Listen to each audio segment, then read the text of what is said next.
¿Qué opinas del rock and roll mexicano de principios de los 60? Porque tenía lo que siempre he opinado. Tampoco hay nada nuevo aquí. Era una música que tenía una enorme calidad porque México genera buenos instrumentistas donde sea. En el mariachi más rascuache que te encuentres, hay uno que toca el violín maravillosamente bien y otro que le sabe a la vihuela y otro que toca el guitarrón y un trompetista excelente. Probablemente no sabe teoría musical, no te puede leer un do en el pentagrama, pero conoce su instrumento y conoce la música e instintivamente, por haber oído la música occidental, pues sabe dónde acomodar sus notas y sus ritmos y sus tiempos. México es tierra de enormes instrumentistas. Luego tenías unos buenos cantantes, no sé, pensaría yo en Johnny Laboriel. Enrique Guzmán nunca me pareció tan buen cantante, ¿no? Alberto Vázquez me pareció un buen cantante. Pero el problema es que no tenías canciones.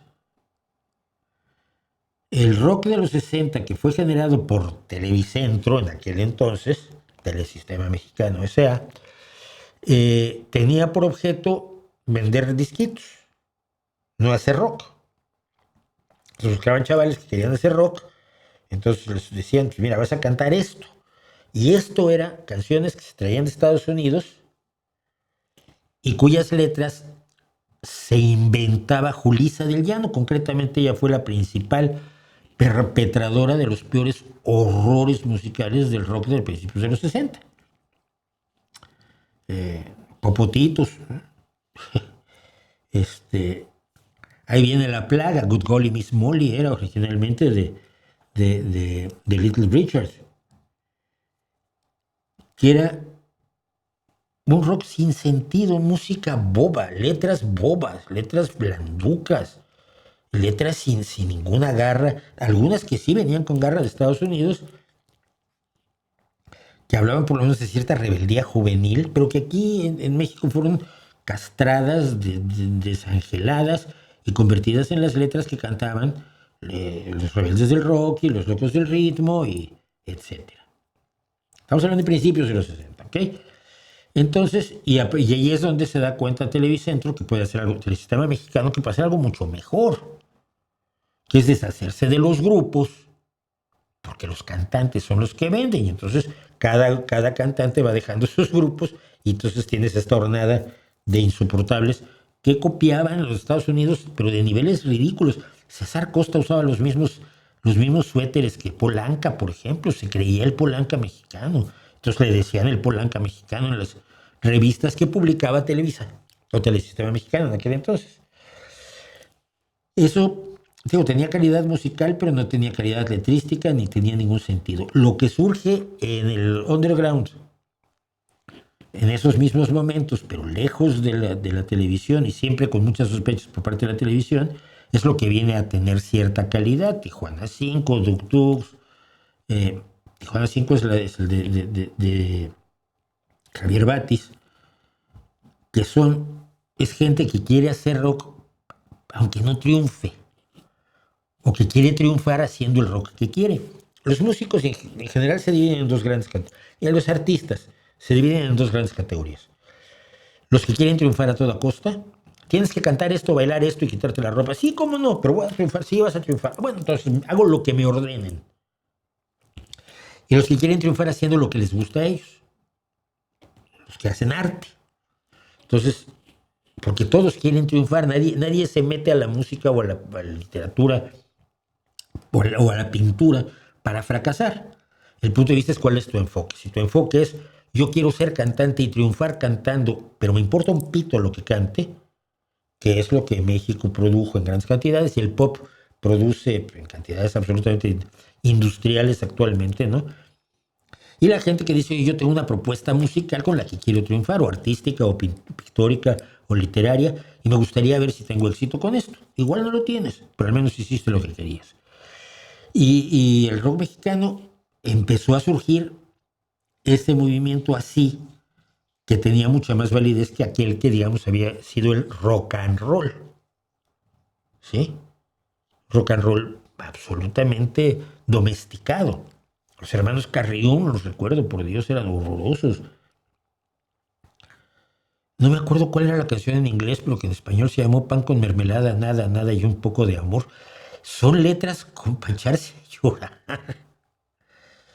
Y luego vinieron los mejores grupos, ¿no? Ya para fines de los 60 tienes un movimiento underground muy fuerte, con gente que tiene una enorme calidad y que está haciendo propuestas reales.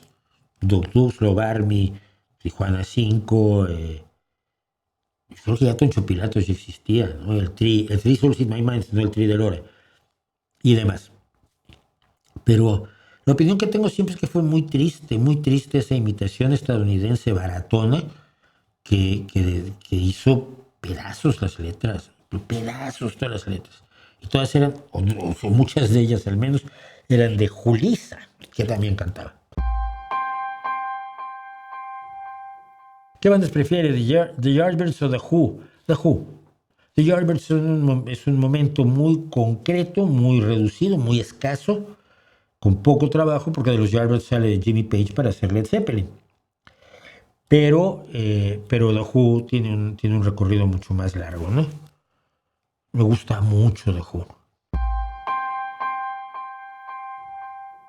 Que catalogar la calidad musical de forma objetiva pasa por analizar el número de recursos técnicos usados y cualquier otra valoración es puramente subjetiva, no. No, porque puedes hacer música de una enorme calidad con una guitarrita. Solito con tu guitarrita. No. La calidad musical yo creo que se refiere a usar todos los recursos a tu alcance para obtener el resultado deseado, que es la transmisión emocional hacia otras personas, ¿no? Es eso. Yo siempre he dicho que yo no creo en la música de competición, ¿no? De a ver cuántas golpes le puedes dar a un tambor en una milisegundo o cuántas notas puedes tocar en la guitarra en un minuto. No, es música de competición que tiene su lugar, pero a mí no me entusiasma. A mí me puede entusiasmar mucho más la calidad de, no sé, de Vincent, de Todd McLean, que acaba de cumplir los 80 años ya. Que cosas hechas con 700,000 sintetizadores, orquesta y ritmos raros y con música dodecafónica disonante, porque es lo de moda. No. La versión Pan con mermelada es el cover de la versión original de Paul Chaplin and His Emeralds, Shortening Bread. Mama has a shortening. Puf, no me digas eso. Espérenme, que aquí hay que hacer una... Es peor de lo que yo imaginaba la situación. Tienes razón, es Shortening Bread. Es una canción afroamericana de origen desconocido del siglo XIX al menos, madre mía, que es el pan con levadura y el pequeño bebé de mamá le gusta el shortening bread, el pan con levadura, me parece que es. Ponle la sartén, ponle la tapa. La mamá te va a hacer un poco de pan. Shortening bread, no sé qué será. Tendría que averiguarlo. Pero es una canción, efectivamente, de folclórica de los negros estadounidenses del siglo XIX. Madre mía. Que acabar eso en pan con mermelada, nada. Me has destrozado. Y la versión original no es de Paul Chaplin and His Emeralds, es simplemente una versión más de una canción de los 1900. Gracias, me gusta. ¿Ves? Cuando entre todos, no lo sabemos todo, pero entre todos sabemos mucho.